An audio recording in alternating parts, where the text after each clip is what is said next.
क्या मतलब ये मेराज मेरे घर के बाहर ही खड़े हैं? अपने घर में अपनी इज्जत कैसे बढ़ाए। नंबर 1, पापा जब टीवी पे न्यूज देख रहे हो तो आप झट से जाकर रिमोट उठाकर चैनल चेंज कर दो और फिर मुन्नी बदनाम हुई गाना लगा देना है। अगर पापा गुस्सा हो जाएं तो आपने बोलना है बदमाशी नहीं मित्र, हौसला हम भी रखते हैं। नंबर 2, एग्जाम रिजल्ट के बाद रिजल्ट कॉपी घर पे लेकर आओ, फिर पापा के सामने उस पेपर को फाड़ दो और बोलो ये 2 पन्ने हमारा भविष्य तय नहीं कर सकते। ये सुन पापा को लगेगा कि हमारा बच्चा मैच्योर हो गया है। भाई पापा ने गोली मार दी।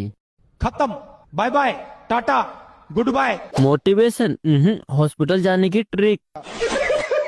जब से आपकी वीडियो देखकर आपके कहे अनुसार चला हूँ तब से मेरा शरीर बहुत दर्द कर रहा है।